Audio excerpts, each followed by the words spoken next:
नमस्कार। आज बात करते हैं भारतीय स्टॉक मार्केट की, जहां एक बहुत ही कंफ्यूजिंग दिन देखने को मिला। मतलब जो हेडलाइन नंबर्स थे वो पूरी कहानी बता ही नहीं रहे थे। तो चलिए इसमें थोड़ा और अंदर चलते हैं। देखिए, ऊपर ऊपर से तो लगा कि मार्केट फ्लैट था, कुछ खास नहीं हुआ। लेकिन जब गौर से देखा तो पता चला कि दो मेन इंडेक्स, निफ्टी 50 और सेंसेक्स, एकदम उल्टी दिशा में बंद हुए।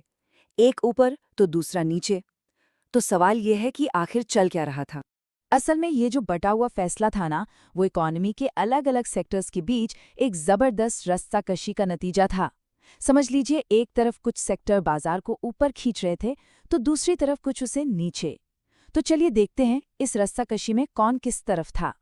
तो जीतने वाली टीम में सबसे आगे थे हेल्थ केयर और फार्मा स्टॉक्स। इनमें बढ़िया तेजी आई। एक्सपर्ट्स को लग रहा था कि कीमतों को लेकर जो चिंताएं थी वो अब कम हो रही हैं, तो सब इस सेक्टर पर दाव लगा रहे थे।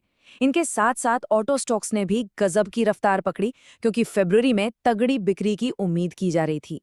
लेकिन रस्सी के दूसरे छोर पर कौन था? वो थे एफएमसीजी जैसे सेक्टर। यहाँ पर इन्वेस्टर्स ने हाल की तेजी के बाद अपना प्रॉफिट बुक करना शुरू कर दिया। और इनके साथ थे रियल एस्टेट स्टॉक्स, जहां भी बिकवाली का काफी दबाव देखने को मिला। अब देखिए, ये लड़ाई सिर्फ अंदरूनी सेक्टर्स की ही नहीं थी। कुछ बाहरी ताकतें भी थीं जो इस कंफ्यूजन को और बढ़ा रही थीं, और इसी वजह से इन्वेस्टर्स के लिए माहौल काफी मुश्किल हो गया था। सोचिए, मार्केट को एक ही साथ कई तरह के सिग्नल मिल रहे थे। एक तरफ दूसरे एशियाई बाजारों से अनिश्चितता थी, कच्चे तेल की कीमतें बढ़ रही थीं, ये सब नेगेटिव था। लेकिन वहीं दूसरी तरफ फॉरेन इंस्टीट्यूशनल इन्वेस्टर्स भारत में पैसा लगा रहे थे, जो कि एक पॉजिटिव बात थी। मतलब एक तरफ खिंचाव तो दूसरी तरफ दबाव।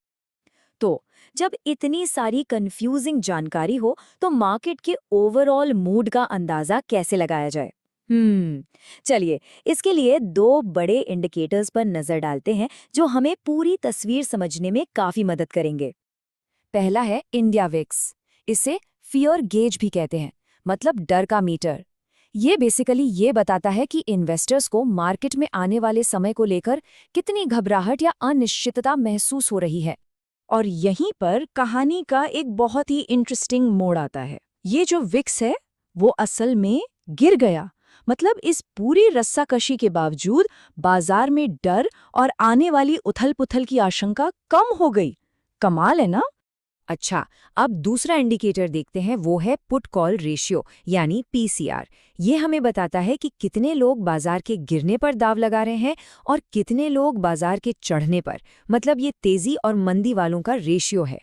और दिन के आखिर में निफ्टी का पीसीआर था 0.70। अब क्योंकि 0.8 से कम है, इसका सीधा सा मतलब ये है कि बाजार में मंदी की सोचने वाले ज्यादा थे। मतलब ज्यादातर इन्वेस्टर्स या तो मार्केट के नीचे जाने पर या फिर सपाट रहने पर दांव लगा रहे थे। तो कुल मिला के एक सतर्क, थोड़ा डरा हुआ माहौल था। तो ये तो बड़ी अजीब सिचुएशन हो गई।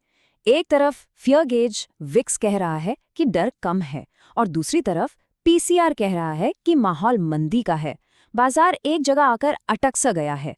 और यहीं से बात आती है उन खास लेवल्स की, जिन पर अब सबकी नजरें टिकी हुई हैं। इन लेवल्स को आप रस्साकशी की लक्ष्मण रेखा ही समझ लीजिए।